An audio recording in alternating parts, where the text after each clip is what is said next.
A house is maybe one of the most common things that people inherit, but it's not always an easy or straightforward process. I'm Katherine, and I'm a certified financial planner and the founder of Sunnybranch, a fee-only investment advisory firm dedicated to helping millennial and Gen Z inheritors figure out what to do with inherited wealth and how to create positive impact along the way.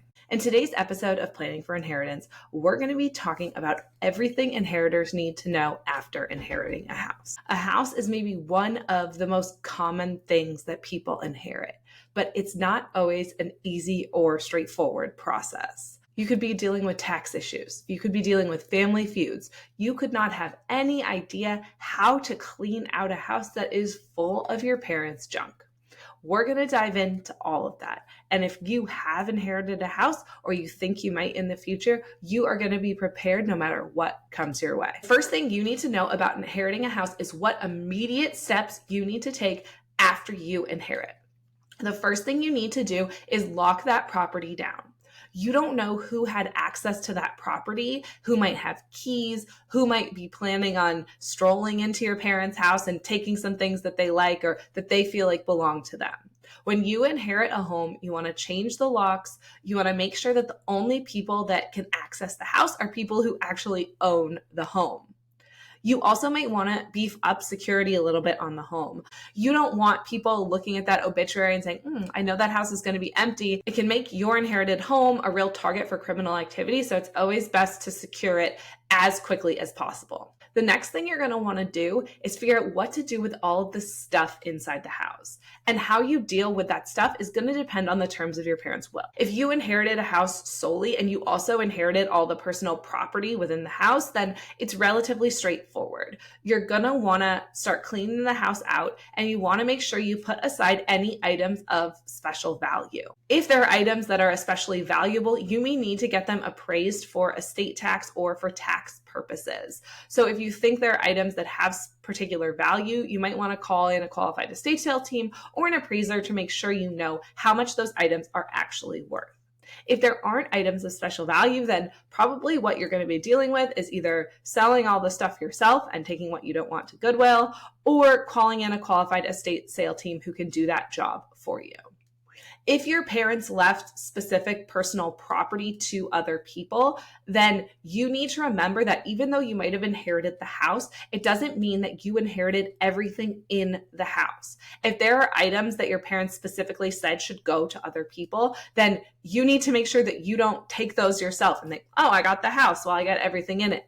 Those items may not belong to you, again, depending on the terms of your parents' will. Let's kick it off by talking about the tax consequences of inheriting a house. If you inherit a trust through someone's will or through a trust, generally you're going to get what's called the step up in basis. And the step up in basis means that instead of inheriting the original cost basis or the purchase price of the person who died, your new cost basis gets stepped up as to the house's value on the person's date of death. And let's talk about what this means in practice. So if your parent bought a house 30 years ago for $100,000 and on the day they die, it's worth $1.5 million.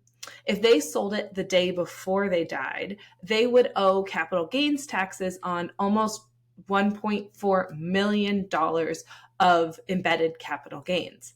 But if instead of selling it the day before they die, they give it to you through their will, then when you inherit, you can elect what's called to take the step up in basis. So instead of having their original cost basis of $100,000, you have a new cost basis of $1.5 million.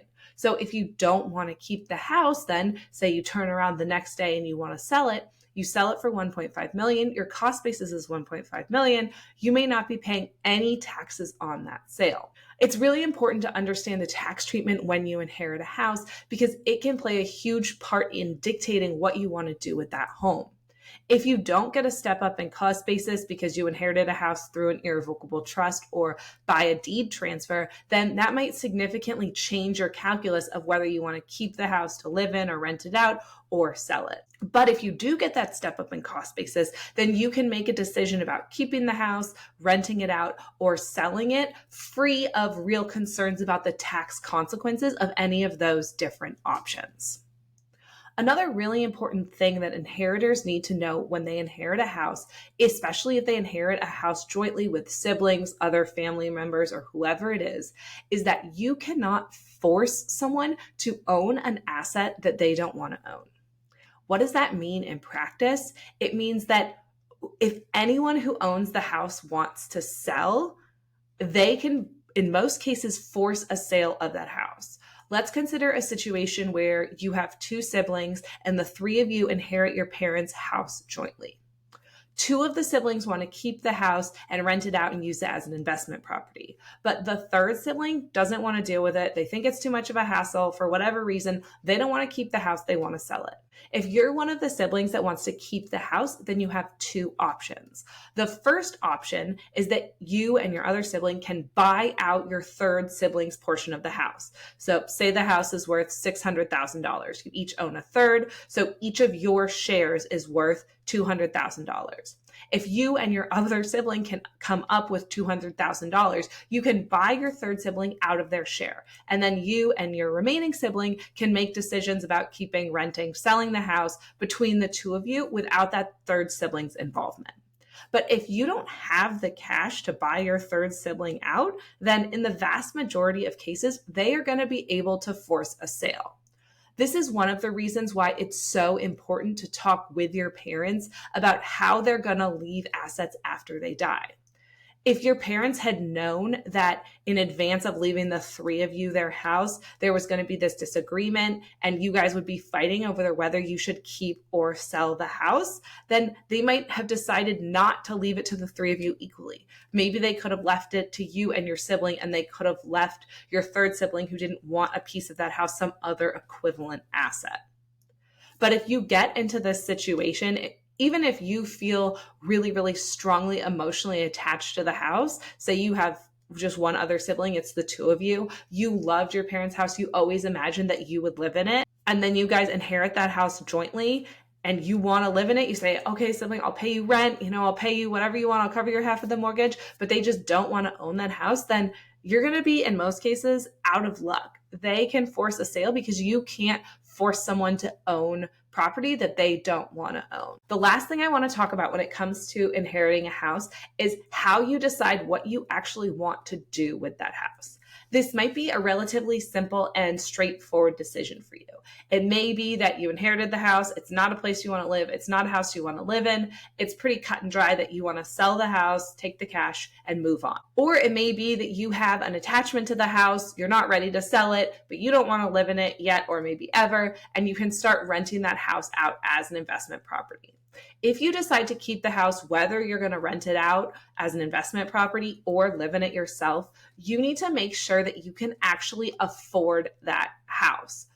This isn't just the cost of the mortgage if there is one. This is also property taxes, insurance, and maintaining the house. If your parents' house was nicer than the place that you're accustomed to, you want to build in all of the costs of actually maintaining that property. Maybe you need to have landscapers. Maybe you need to have a house cleaner. Maybe there's a bunch of deferred maintenance that your parents didn't put into the house. If your parents died and they still had mortgage payments to make on the house, then it should be really easy for you to figure out what those payments are. You are legally allowed to just resume making those payments, especially given where interest rates are today. That's probably advantageous because it's likely that your parents had a much lower interest rate than the 6-7% mortgage rates that we're seeing right now.